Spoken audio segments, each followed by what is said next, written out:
होते रहे। जो नतीजे अब तक दिख रहे हैं, राज्यवार बात करते हैं सर। सबसे पहले उत्तर प्रदेश की 403 सीटों पर रुझान अब तक आ चुके हैं। भारतीय जनता पार्टी 280 सीटों पर, समाजवादी पार्टी गठबंधन 111 सीटों पर।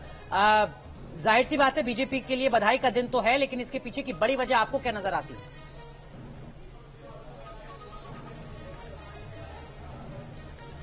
देखिए, अगर आपको कोई बताए दुनिया में कोई ऐसा देश था जहां 1 साल पहले लाखों लोग मरे, नदियों में लाशें बही, लोगों को ऑक्सीजन नहीं मिला, जहां महंगाई बहुत ज्यादा है, जहां बेरोजगारी बहुत ज्यादा है, जहां किसान छुट्टे जानवर की समस्या से बेहद परेशान हैं, और जहां कुछ ही महीने पहले किसानों ने सरकार के विरुद्ध सफल आंदोलन किया था, और वहां जो रूलिंग पार्टी है दोबारा जीत गई है, तो आप क्या कहेंगे?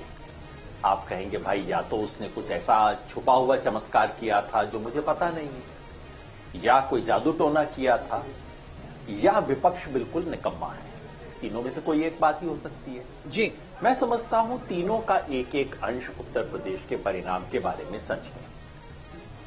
चमत्कार के नाम पे बीजेपी ने एक बात जरूर की थी, वो ये कि लोगों को राशन पिछले महीनों में मिला, सबको मिला, लेकिन क्या कुछ महीने राशन मिलना किसी सरकार के निकम्मेपन को ढक सकता है?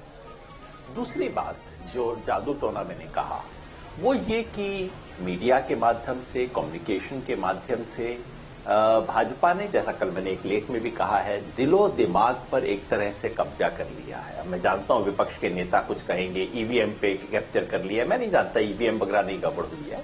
गड़बड़ जो है वो ये है कि मीडिया के माध्यम से लोगों के दिलो दिमाग पे असर बहुत गहरा डाला गया है। और तीसरा विपक्ष का निकम्मापन इससे बिल्कुल जाहिर होता है, उसकी जो कमजोरी है बिल्कुल जाहिर होती है। अगर इस स्थिति में भी विपक्ष चुनाव जीत नहीं सकता तो भगवान ही जानता है कैसी स्थिति में जीतेगा। योगेंद्र सर, क्या आपको लगता है कि यूपी के जो ये रुझान हैं ये भी बता रहे हैं कि वेलफेयर स्कीम्स की जो पॉलिटिक्स है वो नतीजों में जीत के तौर पर सामने आ सकती है? ये एक ट्रेंड एक बार फिर जो अब तक साउथ में दिखता था वो उत्तर भारत की पॉलिटिक्स में भी दिख रहा है और सफल होता नजर आ रहा है यूपी में।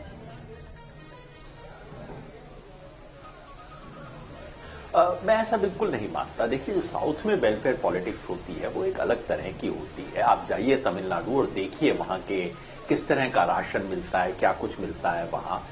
उसकी तुलना भी नहीं की जा सकती उत्तर भारत में, उत्तर प्रदेश में जो कुछ होता है उससे। भारतीय जनता पार्टी चाहेगी, भारतीय जनता पार्टी का आज के बारे में इंटरप्रिटेशन यही होगा कि ये लाभार्थी की वो विजय है। जो बदलाव है, देखिए पिछले 70 साल से इस तरह की योजनाएं चल रही हैं। ऐसा नहीं है कि उत्तर प्रदेश में कोई शानदार योजना पिछले 5 साल से चली थी। लाभार्थी में फर्क यही हुआ है कि बीजेपी ने अब हर सरकारी योजना पे प्रधानमंत्री मोदी का चेहरा लगा दिया है, योगी का चेहरा लगा दिया है, और बीजेपी ने हर बूथ पे अपने वर्कर के पास एक लिस्ट पहुंचा दी है, फला घर में सिलेंडर गया, फला घर में ये गया है। तो लाभार्थी वोटर नहीं है, लाभार्थी दरअसल बीजेपी हुई है जी। लाभार्थी की उसकी विजय नहीं है ये। इस तरह तो अगर होता, मैं मानता हूं कि निकम्मी सरकार उत्तर प्रदेश में भी थी, निकम्मी सरकार पंजाब में भी थी जी। पंजाब की निकम्मी सरकार को सजा मिली, लेकिन उत्तर प्रदेश की निकम्मी सरकार को सजा नहीं मिली, और वही एक सोच का विषय होना चाहिए कि ऐसा क्यों हुआ। ठीक है सर, लेकिन मैं एक चीज इसमें ऐड करना चाहूंगा, और मेरे साथ एक सीनियर जर्नलिस्ट का पैनल है, एनके सिंह सर हैं, मनोज गैरोला सर हैं, उमाकांत लखेड़ा सर हैं, उनका भी रुख करेंगे। जो राशन है और जो मकान के लिए तकरीबन 2.5 लाख रुपए की मदद है, सिर्फ जाति के दायरे से हटकर नहीं बल्कि धर्म के दायरे से हटकर भी, क्योंकि यहाँ अल्पसंख्यक भी बहुत ज्यादा लाभार्थी बताए जा रहे हैं। इसी के संदर्भ में मैंने आपसे ये सवाल पूछा था, क्या आपको नहीं लगता कि हाँ ये 2 स्कीम ऐसी हैं जिससे लोगों को फायदा पहुंचा है, पहुंचना चाहिए भी, और वही नतीजे में तब्दील हो रहा है?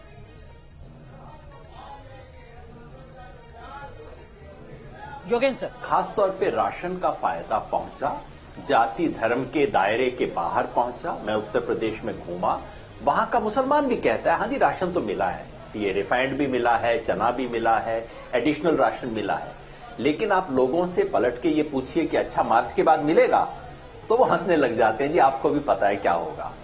तो मैं नहीं समझता 3-4 महीने के राशन से किसी एक सरकार के पूरे 4 साढ़े 4 साल का निकम्मापन ढक जाता है, जहां लाशें गंगा में बहती, एक तरफ लाशें बहती हुई देखी हो और आप दूसरी तरफ राशन की थैली हो, मैं नहीं समझता कि दोनों में बराबरी की जा सकती है, लेकिन ऐसा हुआ है जी। और इसका कारण मैं वही दो निष्कर्षों से हमें बचना चाहिए आज। एक निष्कर्ष वो जो कि कई विपक्ष वाले निकालेंगे कि साहब इतनी खराब सरकार थी, जीत गई, जरूर ईवीएम में हेराफेरी हुई होगी, ये बहुत गलत निष्कर्ष होगा। दूसरी तरफ से ये निष्कर्ष निकालना कि जीत गए हैं तो जरूर बहुत अच्छी सरकार चलाई होगी, ये भी बहुत गलत निष्कर्ष होगा।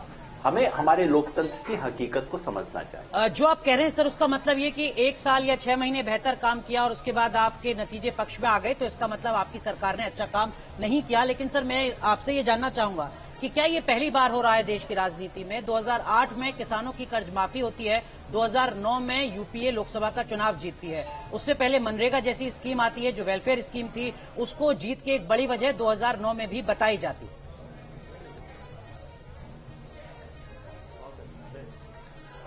मैं बिल्कुल नहीं कह रहा हूं कि ये एक लोक लुभावन स्कीम लागू करने की पहली कोशिश थी, लेकिन देखिए आपने चूंकि मनरेगा का जिक्र किया, मैं आपको अंतर बताता हूं।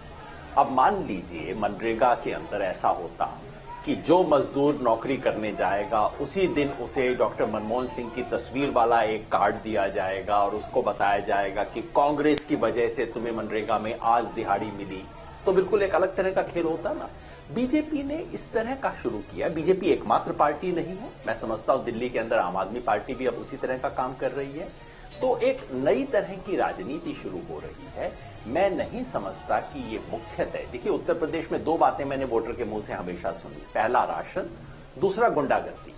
कहते थे, हर व्यक्ति कहता था अखिलेश के राज के अंदर बड़ी गुंडागर्दी थी, बहन बेटियों की इज्जत को खतरा था, लोग हमारे आंगन से गाय भैंस खोल के निकाल ले जाते थे और उसका वापस आने का खतरा है। और उसमें बार बार जिसका जिक्र होता था वो केवल अखिलेश यादव की जाति के लोग नहीं थे, उसमें जिक्र जो होता था वो मुसलमानों का होता था जी। यानी कि कहीं ना कहीं एक एंटी मुस्लिम टोन शुरू से रहा है जी। और वो बार बार इस इलेक्शन में भी खेला गया था। ठीक है, कुछ और सवाल हैं सर मेरे, मैं उनका भी जवाब आपसे